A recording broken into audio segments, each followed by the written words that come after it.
banyak atau sedikit bawa bekalnya.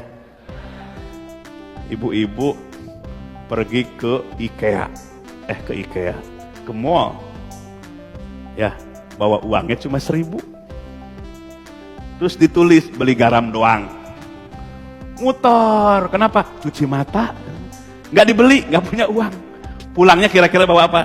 Garam. Itulah gambaran orang di dunia diberikan kesempatan, tapi persiapannya, semangatnya lemah. Pulang cuma bawa garam.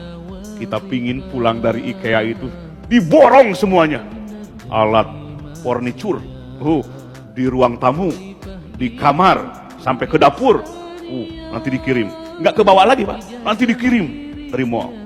Makanan, minuman, peralatan, pakaian dikirim. Seneng nggak gitu? Lihatnya ke sini aja.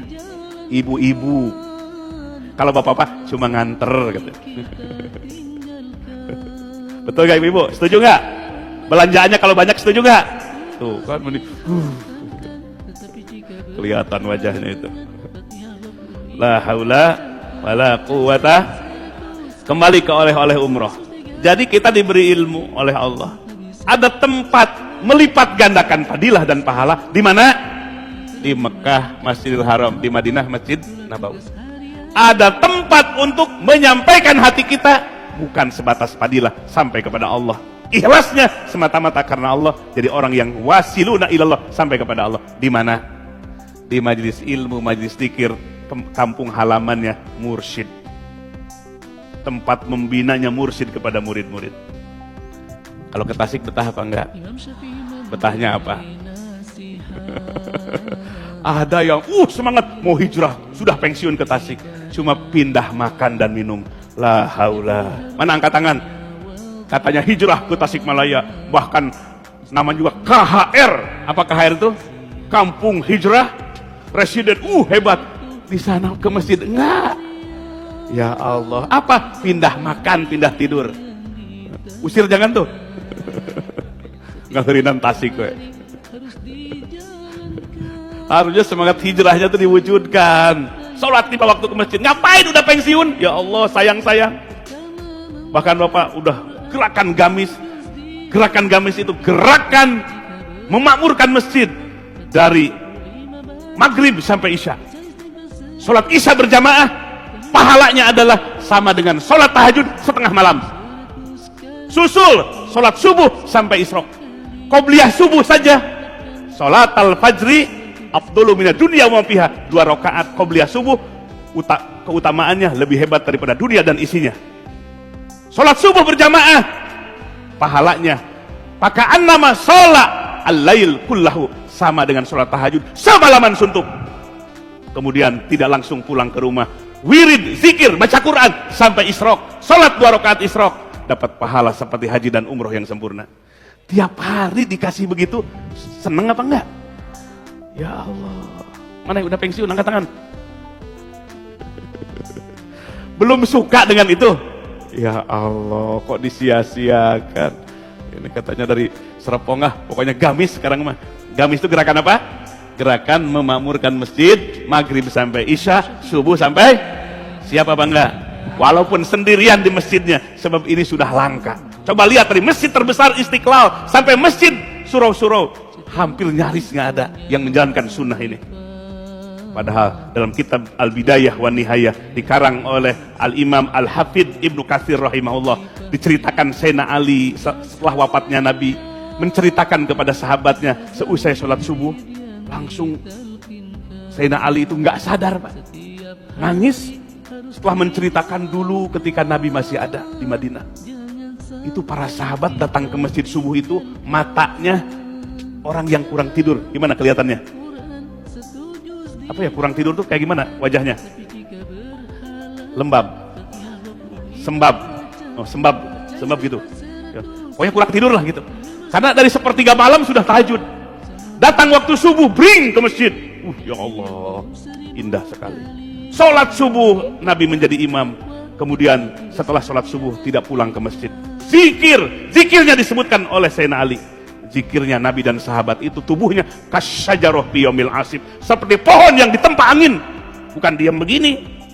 Zikirnya bergerak tubuhnya kasyajarah fi yaumil asif, seperti di musim angin kencang. Coba lihat angin musim kencang gimana pohon, diam apa gerak-gerak? Ke depan, ke belakang, ke kanan, ke kiri. Begitu zikirnya. Kemudian air matanya berderai mengalir, basah gamisnya. Khusyuknya Nabi dan para sahabat dalam berzikir, meneteskan air mata. Maka tetesan air mata ketika zikir hebat di sisi Allah. Tidak akan dijilat mata itu oleh api neraka.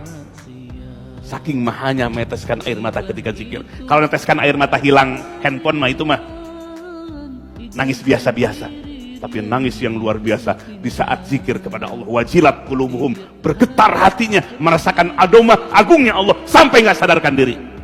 Itulah zikirnya Nabi dan para sahabat. Kemudian hadis yang diriwayatkan oleh Ibnu Abbas radhiyallahu an, di anna raf'as saut bi zikri hina yansarifun nas kana ala ahdi Nabi SAW. Nabi dan para sahabat zikirnya setelah sholat fardu selesai dikencangkan suaranya sampai terdengar oleh tetangga masjid. Bukan ngapain itu teh, pada diem aja gini.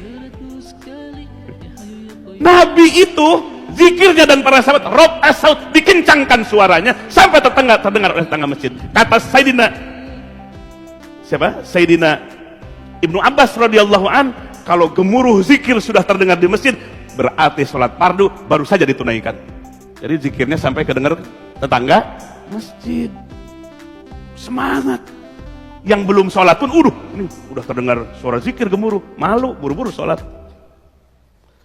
Sholat zikir berjamaah suara kenceng itu, kalau yang satu lalai diingatkan oleh yang lain.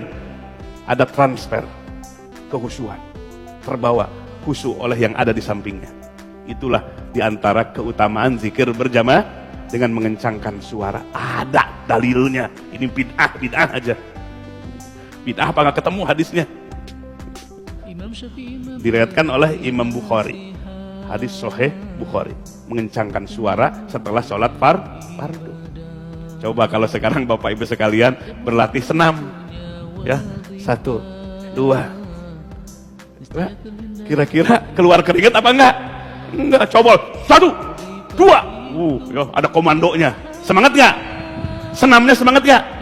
Begitu juga zikir, ada komandonya, ada pemandunya, ada taujihat yang mengarahkannya. Ketika baca istighfar, diingatkan taubatnya kepada Allah. Ketika zikir, diingatkan caranya bagaimana hati khusyuk kepada Allah.